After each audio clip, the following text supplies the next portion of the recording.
Hey guys, so if you're new here, my name is Deb and I make all different kinds of videos. I mean all different kinds. Today's video is going to be a makeup video, but I also do videos on streaming services, you know, what I'm watching on streaming services, what books am I reading. I do hiking videos, doll videos, cooking videos, videos of electronics reviews. Um, the list just goes on and on. So basically, you never know what you're going to see on my channel, but you can just click on the ones that interest you, and chances are there will be something in there that appeals to you.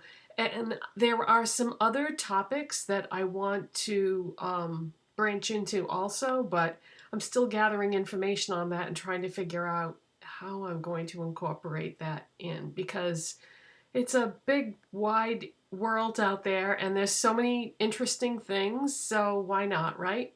All right, so I've already done my makeup pretty much with the exception of my eyes because I want to talk to you today about this eyeshadow palette. Now, I normally like very colorful eyeshadow, but we're not going to do that today. When fall comes around, that's pretty much the only time of year. Well, I guess winter too. Fall and winter, I gravitate towards more neutral colors or just more like what people would consider to be wearable colors. And this is about as wearable as it gets. Today we are going to be testing the Santee 3-color eyeshadow palette in number 2. So they don't have names for their palettes, they're just numbers. And I bought this back in August when I placed a shopmissy.com order. And so this is $1. And I haven't tried it out yet because back in August I had no interest in wearing brown eyeshadow, but here we are now in the midst of fall, so we are going to do a brown eyeshadow look today using this palette. Alright, the first thing I'm going to do is I'm going to take this AOA Studio High Def brush in E104, and this is also part of a collection of brushes that I bought from the same website. And I'm going to prime my eyes with my MAC Painterly paint pot. So I'm just going to pick up some of that on the brush and put it all over the eye area. I sort of go back and forth between this and my Profusion eyeshadow primer. I do really love that eyeshadow primer, but I bought this right before I bought that, and this was a lot more expensive, so I just feel like I should be using it since I spent a lot of money on it. So that's why you don't always see the same eyeshadow primer. I don't always use the same eyeshadow primer, I should say.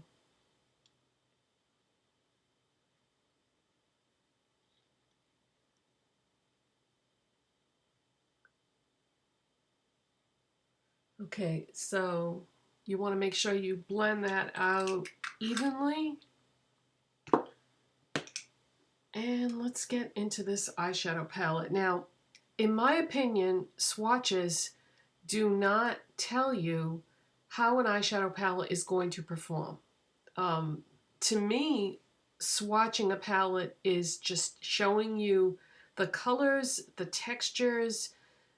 So having said that, I am going to swatch these so that you can get an idea what they look like before they go on my eyes, because how things look in a palette are different than how they swatch, and how they swatch is going to be different than how they're going to look on your eyes, because you have to take into consideration your skin tone. So let's just swatch this because there's only 3 shades, so why not, right? All right, so there are the shades. Now, the first thing I notice is this one isn't very pigmented, and the other 2 are very pigmented.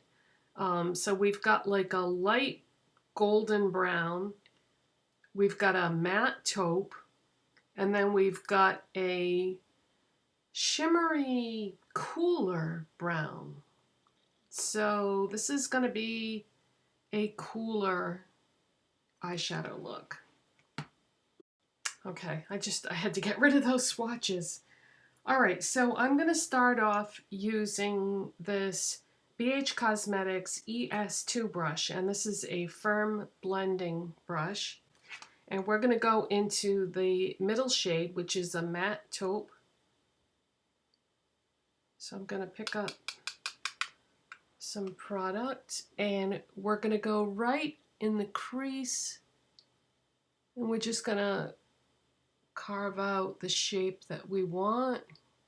I like to start on the outside area first because I want the majority of the product to be deposited in that area. And then I'm just doing small circles, working my way inward. And I always like to start with a small amount of shadow because it's just much easier than, if you put too much product on your brush at one time. It can be difficult to blend it all out. So I just picked up a little bit more.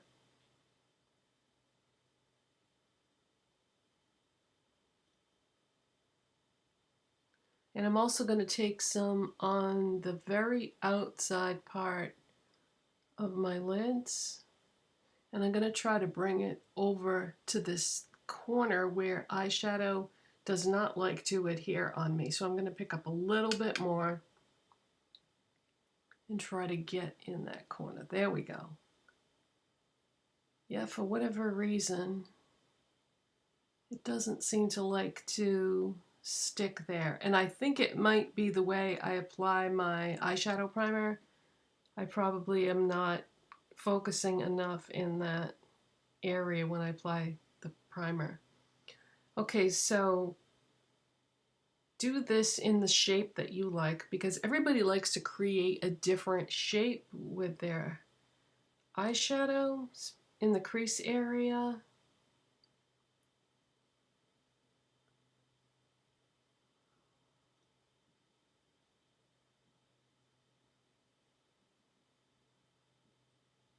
I do like this cool taupe shade.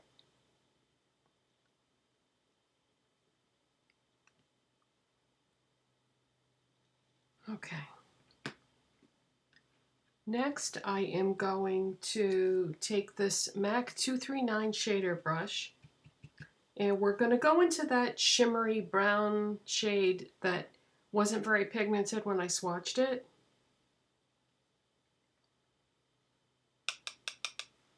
Okay, and I'm going to put this on the inside of my lids,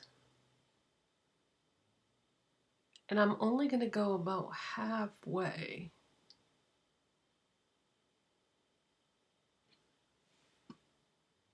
Oh, that is quite light.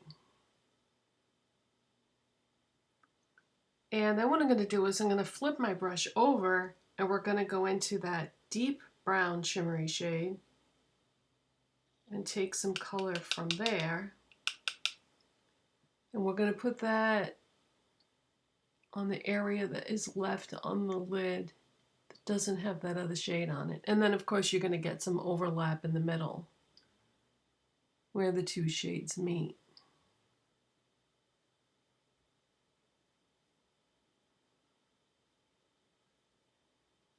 Make sure you blend that middle area really well, because that's going to give you like a gradient effect. Okay, so we're going to switch back to the brush we were using before, and just very, very lightly tap that matte shade and just try to get this area opaque. Just kind of dab around that area until it looks like it's all filled in and even. Okay, so we're going to put this aside for now, and we're going to use a Profusion ES5 flat shader brush. And I'm going to go into the face highlighter that I used. And it is the Revlon Skinlights Prismatic highlighter in the shade 201 Daybreak Glimmer.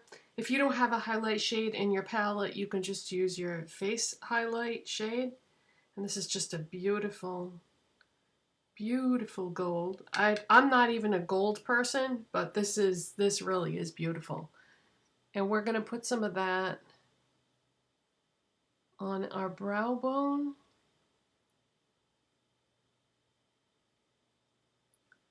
And we're also going to take this into the inner corner, like that. All right, we're going to set that aside, and now we're going to use the BH Cosmetics ES6 brush, and this is their small pointed eyeshadow brush. And I'm going to go back into the matte shade. I'm going to tap off the excess, and we're going to dust this right along the lower lash line.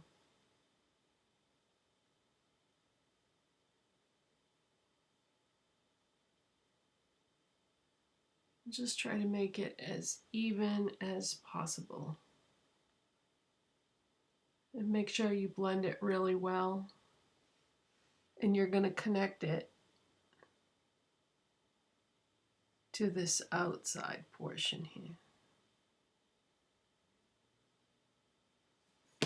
Okay, we're going to set that palette aside now. And we're going to use the BH Cosmetics EB1 brush. This is the angled eyebrow brush. And I'm going to take this AOA Studio Buttercream Gel Liner, and this is in the shade Pumpkin. And this is a shimmery orange.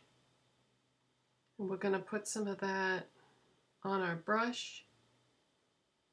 I had to replace these recently, so it's brand new. So it should be nice and creamy. And I'm going to put this right on the waterline. Oh, they go on so beautiful when they're new. Yeah, the other ones I had were about 6 months old, so I like to replace them every 6 months because they're only $1, so there's no point in fussing with them and trying to like doctor them up and mix things into them. They're only $1 a piece, so you're better off just getting new ones. Then you know the formula is going to be fantastic. I cannot believe how nice these are for $1. Okay, so we've got the orange on our waterline.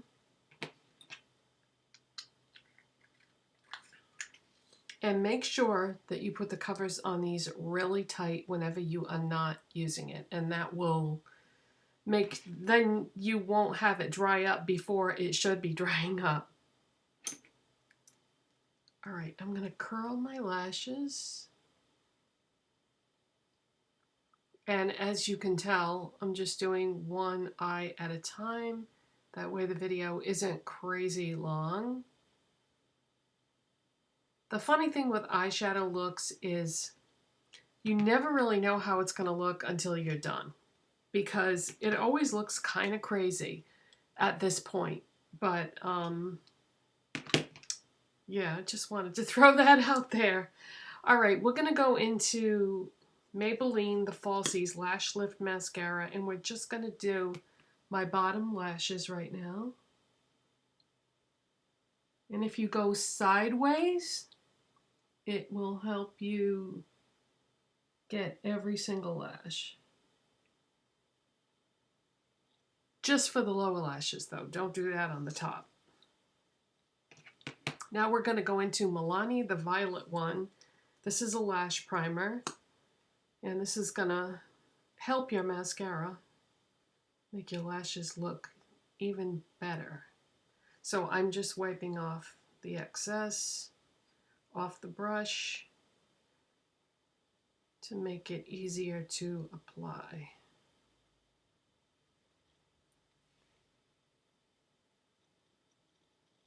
And it still deposits a lot of product.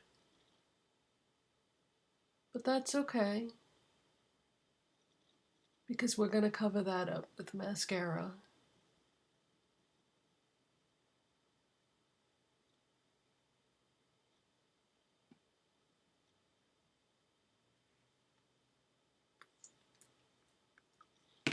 Okay, so let's go back to this Maybelline mascara. And I don't even wait for it to dry. I just go right in. I feel like it almost works better if you don't let it dry. Okay, so get right down at the root of your lash and wiggle it back and forth, and then sort of twirl your brush up in that type of motion. So wiggle, twirl, and lift if you can do that. It's not that easy.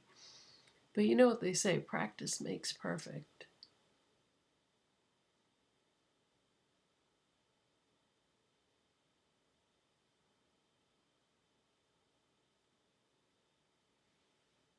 Okay. All right, I'm going to do the other eye off camera and be right back. Okay, so the other eye is done, and now the last step for me with makeup is setting spray. There are two basic kinds of setting spray. There's a matte finish and a dewy finish. And depending on what you think when you look at your makeup is what you might want to use. When you look at my makeup, it looks a little bit flat, and I think that's because the brown eyeshadow, the shimmer in the brown eyeshadow isn't really showing up very much. It just looks very matte. And then my face, I do have highlighter on, but it isn't translating on camera that well. So at this point, I would go with a dewy setting spray. And my favorite one is Glow Recipe Watermelon Glow Ultra Fine Mist. This is from Sephora. So I just want to give it a shake because it does separate a little bit. And this is an ultra fine mist, so you don't have to worry about accidentally putting on too much like you do with some other setting sprays. So I'm just going to spray some of this on all over my makeup, and that is going to just give it a little bit of luminosity and glow and dewiness. So that is the finished look, you guys. I don't wear brown eyeshadow very often, so it could be a while before you see me do something like this again. But thank you so much for watching and subscribing, and I'll see you in the next one. Bye, guys.